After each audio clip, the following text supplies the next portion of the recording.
বিয়ে বাড়িতে গেলে এলাচ কি আমি ইচ্ছা করে নেই নাকি সবসময় আমার প্লেটেই এলাচ পড়ে? শ্বশুর বাড়ি টু বাপের বাড়ি, শ্বশুর বাড়ি থেকে কি কি বানিয়ে নিয়ে গেলাম বাপের বাড়ি এবং বাপের বাড়িতে গিয়ে কি কি করলাম, কি কি নিয়ে আসলাম, কি কি খেলাম, সব কিছু শেয়ার করবো আজকের এই ব্লগে আপনাদের সঙ্গে। আসসালামু আলাইকুম, hello everyone, this is Sylvie and I am from SR stories. I hope you all are doing good. এই ভিডিওটা আমি স্টার্ট করছি বৃহস্পতিবার থেকে, আর আজ হচ্ছে আমরা একটি বিয়ে বাড়ির দাওয়াতে যাচ্ছি। আমি আর রিফাত একদম রেডি, আর আজ আমরা দুইজন যাচ্ছি না, আমাদের ফ্যামিলি সবাই মিলে যাচ্ছি, অর্থাৎ চারজন। আমি, আমার শাশুড়ি, আমার দেবর, সবাই মিলে একসঙ্গে। আপনারা অনেকেই জিজ্ঞাসা করেন আমার শাশুড়ি কোথায়। আজকের ভিডিওতে এই যে দেখাই দিলাম। বিয়ে বাড়িতে এসেই আমরা আগে খাওয়া দাওয়া শুরু করলাম। তো প্রথমে হচ্ছে পোলাও, রোস্ট এগুলি দিয়ে দিল। আর এই যে দেখেন, পোলাওটা দেওয়ার সঙ্গে সঙ্গে আমার প্লেটে কিন্তু এলাচ চলে এসেছে। এখানে কি আমি দিয়েছি বা আমি কি বাসার থেকে নিয়ে এসেছি? তো বিয়ে বাড়ি এলাচ আমি এমনিতেই পাই, আর এটা হচ্ছে আমি রিফাতকে খাওয়াই, আর ওই ভিডিওই হচ্ছে ভাইরাল হয়ে যায়। তাই তোমরা অনেকেই আমার নাম দিয়েছো এলাচি আপা, আবার অনেকেই বলে এলাচি ব্লগার। এখন তোমরা যেহেতু নাম দিয়েই ফেলেছো, তাহলে আমি কিভাবে রিফাতকে এলাচ খাওয়ানো কমাই বলো তো? আমি প্রথম যখন এলাচি ভিডিও বানাই তখন আমি ওয়ান কাইন্ড অফ ফান করেই বানাই যে আমার বিরিয়ানিতে এলাচ পরে, আর এলাচ হচ্ছে একটি ভাইরাস, মানে যারা হচ্ছে এলাচ খেতে পছন্দ করে না তাদের কাছে এটা খুবই কষ্টজনক। তো রিফাত হচ্ছে ওটা নেয় মুখে আর ফেলে দেয়। ওই ভিডিওটা আপলোড করার পর থেকে ভিডিওটা অনেক বেশি ভাইরাল হয়ে গিয়েছে, তাই হচ্ছে আমি বারবার এলাচ দিয়ে ভিডিও বানাই এবং তোমরাও বেশি পছন্দ করো। এখন দেখি তোমরা নিজেরাই পছন্দ করে আমাকেই পচাচ্ছ। এখন কি আর করা যাবে, এই কথা আজ এখানেই সমাপ্ত করি। তো বিয়ে বাড়ি থেকে খাওয়া দাওয়া শেষ করে বাহিরে একটুখানি ভিডিও ছবি তুলে আমরা চলে আসি বাসায়। আর রাতের বেলা হচ্ছে আমরা এরকম পিঠা বানানো শুরু করি, কারণ ফ্রাইডেতে হচ্ছে আমি আমার বাসায় যাব, তাই আমার শাশুড়ি নিজে হাতে তেলের পিঠা বানাচ্ছে। আমার নানু বাড়ি দাদু বাড়ি এলাকায় এই পিঠাটিকে বলা হয় পান পিঠা। আপনাদের এলাকায় এই পিঠাটিকে কি বলা হয় আমাকে কমেন্টস করে জানাতে পারেন। পিঠার গোলা অলরেডি তৈরি করা শেষ, এখন হচ্ছে একে একে সবগুলা তেলে ভেজে নিচ্ছে। ডুবো তেলে ভাজতে হয় অবশ্যই এই পিঠাটা, তাই মনে হয় এটাকে বলা হয় তেলে ভাজা পিঠা বা তেলের পিঠা। উপর দিয়ে একটি শলা দিয়ে ছিদ্র করে দিচ্ছে যাতে মনে হয় তেলটা ভালো করে বের হয়ে যায়, আর তেলটা ভালো করে ঝরিয়ে একে একে সবগুলা পিঠা ভেজে নেওয়া হচ্ছে এভাবে।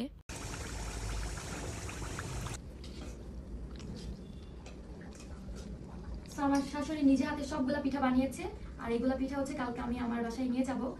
এগুলা পিঠা বানাতে অনেক সময় লাগে, অনেক ধৈর্যের কাজ। তো সবগুলা পিঠা বানানোর পর আমি একটুখানি ভিডিও করতেছিলাম, ফুল দিয়ে একটু সাজিয়েছি। যাই হোক, তারপর হচ্ছে এখন বানানো হবে মাংস পিঠা। এই জন্য আগে থেকে মাংসটাকে সিদ্ধ করে নেওয়া হলো, তারপর আমি এটাকে ব্লেন্ডার করলাম। আমার শাশুড়ি আগে শিলপাটায় অনেক কষ্ট করে এটাকে গুঁড়া করতো বা ভাঙতো, কি বলে এটাকে, কিমা তৈরি করতো আর কি। তো আমি হচ্ছে আজকে ব্লেন্ডারে করে দিলাম। আপনারা যারা মনে করেন যে ব্লেন্ডারে করলে অনেক বেশি মিহি হয়ে যাবে, আপনারা জাস্ট এক পয়েন্টে দিয়ে একটু ঘোরাবেন আর সঙ্গে সঙ্গে স্টপ করে দিবেন, দেখবেন একদম পারফেক্টলি হয়ে গিয়েছে। আর এই মাংস পুলিটা বানানোর জন্য কিন্তু অনেক বেশি পেঁয়াজ লাগে, তাই হচ্ছে অনেকগুলা পেঁয়াজ কেটে নিল। তারপর গরম মশলা দিয়ে এই মাংসর ফিলিংটা তৈরি করছে, মানে পিঠার মধ্যে যেটা দিবে আর কি। আর পিঠার মধ্যে যদি পুলিটা ভালো না হয়, মানে ফিলিংটা, তাহলে কিন্তু অবশ্যই পিঠা খেতে মজা হবে না। আমরা রাতের বেলা এই সব কিছু তৈরি করে রাখছি যাতে সকালবেলা তাড়াতাড়ি করে এগুলো জাস্ট বানিয়ে ভেজে রাখা যায়।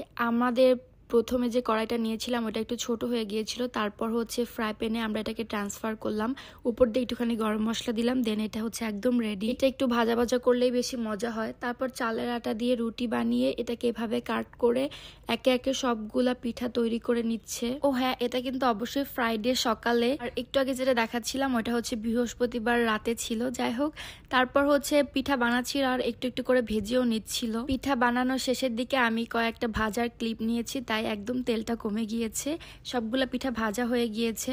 আর এখন হচ্ছে হাতে কাটা সেওই পিঠা বা সেমাই পিঠা বানানো হবে, যেটা আমার শাশুড়ি আগেই বানিয়ে ফেলেছে, সেটার কোনো ক্লিপ আমার কাছে নেই। আমি ঘুম থেকে ওঠার আগেই উনি হচ্ছে এটাকে বানিয়ে ফেলেছে, তাই এটার আর ওরকম বানানো ক্লিপ বা রান্নার ক্লিপ আপনাদের সঙ্গে শেয়ার করলাম না। আর এখানে যা যা দেখছেন এগুলো হচ্ছে আমাদের বাসায় দেওয়ার জন্য আলাদা করে রাখা হয়েছে। তো সবকিছু কমপ্লিট করার পর আমরা হচ্ছে এখন ব্রেকফাস্ট করব। রিফাতের ব্রেকফাস্ট দিয়ে দিলাম, আর আজ ব্রেকফাস্টে অবশ্যই অবশ্যই পিঠাটা থাকবে, তারপর চালের আটার রুটি, ডিম ভাজি আর একটুখানি গরু মাংসের ভুনা। আগের দিন রাতে গরু মাংস ছিল, ওইটাই আর কি। তো রিফাত হচ্ছে খাওয়া দাওয়া শেষ করে নিল। দেন আজকে জুমাবার ছিল, রিফাত নামাজ পড়ে আসলো। তার মধ্যে হচ্ছে আমিও রেডি হয়ে বসে আছি যাওয়ার জন্য। রিফাত আসার পর রিফাতও ঝটপট রেডি হয়ে নিল, আর এখন হচ্ছে আমরা দুইজনে বের হয়ে যাচ্ছি। তার আগে একটুখানি ভিডিও করলাম এবং আপনাদের সঙ্গে শেয়ার করলাম। আজ আমরা সিএনজি করে যাচ্ছি, আর রাস্তাটা একেবারে ফাঁকা ছিল, আসতে বেশি একটা হ্যাসেল হয়নি। তো ইতিমধ্যে আমরা চলে এসেছি, আর এই যে সবকিছু খাবার আম্মুর জন্য নিয়ে এসেছি। আর এখানে এসে দেখি আম্মু নিজেই রান্নাতে ব্যস্ত। আম্মু এখানে রান্না করছে হাঁসের মাংস। এসে দেখি হাঁসের মাংস রান্না বসিয়ে দিয়েছে, অন্যদিকে আবার গরুর মাংস রান্না হয়েছে। রুমে আসতে না আসতে দেখি আমার রুমে একদম পিঠার ঘর বানিয়ে ফেলেছে। আর এটা হচ্ছে সেওই পিঠা বা সেমাই পিঠা, যে যেভাবেই বলে। এই পিঠাটা খেতে আমি বেশ পছন্দ করি, তাই আম্মু আগে থেকে এটা বানিয়ে একদম এভাবেই রেখে দিয়েছে। এটা হচ্ছে চালের আটা দিয়েই বানানো হয়। এই যে মেশিনটা দেখতে পারলেন আমি হাত দিয়ে ঘোরাচ্ছি, এটা দিয়ে হচ্ছে এই সেওই পিঠাটা বা সেমাই পিঠাটা তৈরি করা হয়। কিন্তু আম্মু আগে থেকেই আজকে এটা বানিয়ে ফেলেছে, তাই ইন ডিটেলস ভিডিও আমি আপনাদের সঙ্গে শেয়ার করতে পারলাম না। আপনারা কে কে এই পিঠাটা খেয়েছেন কমেন্টস করে জানাবেন। এখন হচ্ছে আমি সেমাই পিঠা খাবো। তো এই যে হচ্ছে সেমাই পিঠা। সেমাই পিঠা যে আমার কি পছন্দ তা ইতিমধ্যে আপনারা অনেকেই জানেন। আই লাভ ইট। কিছুটা কমিয়ে নিই, তারপর আবার নিব। আর এটার সঙ্গে হচ্ছে আজকে খাবো গরুর মাংস।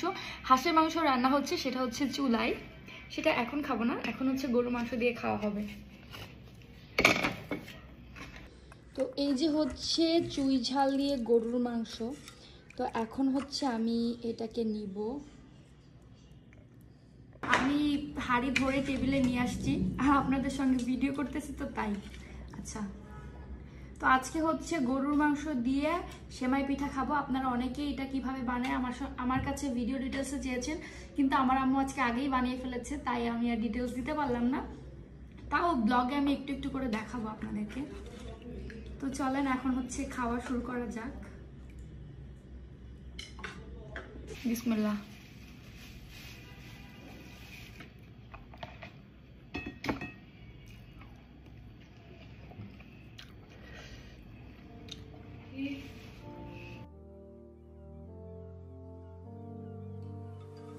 আস্তে আস্তে খাওয়া দাওয়া শেষে এখন আমাদের বাসায় স্পেশাল ম্যানদের সঙ্গে একটুখানি সময় কাটাচ্ছি। এভাবে টাইম পাস করার পর হঠাৎ করে আমার মনে পড়লো যে আমি তো আপনাদের সঙ্গে সেওই পিঠা বা সেমাই পিঠার একটুখানি ডিটেলসে শেয়ার করব ভেবেছিলাম, তো ওটাই করছি।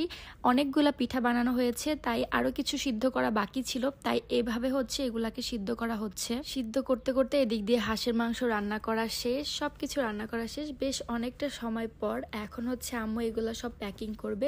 যেই হাঁড়িতে করে আমার শ্বশুরবাড়ি থেকে তেলের পিঠা নিয়ে এসেছিলাম, ওই হাঁড়িতে করেই এখন আবার আম্মু সেমাই পিঠাগুলি দিয়ে দিচ্ছে। আর আগের থেকে আম্মু কিছুটা চিতই পিঠা বানিয়েছিল, তো ওগুলা হচ্ছে একটু ভাপিয়ে দিল। আর আরও যা যা রান্না করেছিল সব কিছু আম্মু দিয়ে দিল প্যাকিং করে। দেন সন্ধ্যার পর আমি আম্মুর সঙ্গে চলে আসলাম বালিশ কাঁথার দোকানে। তো এখান থেকে হচ্ছে আজ আম্মু আমাকে বিছানার চাদর, বালিশ, মশারি এগুলা কিনে দিবে। তো একে একে সবগুলা আমি দেখছিলাম এবং চয়েস করছিলাম। আর আজকে কিন্তু আমরা ম্যাক্সকেও নিয়ে এসেছিলাম। এই যে দেখেন, আমি, আম্মু আর ম্যাক্স তিনজনেই এসেছি। আমি কিছু পর্দাও দেখছিলাম, কিন্তু পর্দা এত বেশি ভালো লাগেনি, তাই শুধু আজ বিছানার চাদর আর বালিশ, মশারি এগুলাই নিলাম। বিছানার চাদর চয়েস করার পর এখন আমরা বসে আছি অধীর আগ্রহে কখন এগুলার বালিশের কাভারগুলা বানানো হবে, কারণ ইনি ইনস্ট্যান্ট সবকিছু বানিয়ে দেয়। তো আমাদের বিছানার চাদরগুলি কাটাকাটি শুরু করলো এবং উনি বানানো স্টার্ট করে দিয়েছে। আর আমরা হচ্ছে এদিক দিয়ে অধীর আগ্রহে বসে আছি কখন এটা শেষ হবে। তারই মাঝে বসতে বসতে বোরিং হচ্ছিলাম। দেন রিফাত আমাদের জন্য কাপ কেকগুলা কিনতে গেল, পাশের দোকানে বিক্রি করছিল, আর এগুলা বেশ মজা লেগেছিল। তো এগুলা খেতে খেতে আমাদের সবকিছু বানানো শেষ হয়ে যায়। দেন আমরা আর একটু শপিং থেকে ঘুরছিলাম। দেন ঘুরতে ঘুরতে বাসায় চলে আসি। আর আজকের ভিডিওটা এখানেই শেষ করি। I hope you guys enjoy this video and let me know in the comments আজকের ফুল ভিডিওটি তোমাদের কাছে কেমন লাগলো। Thank you so much for watching this video. আল্লাহ হাফেজ।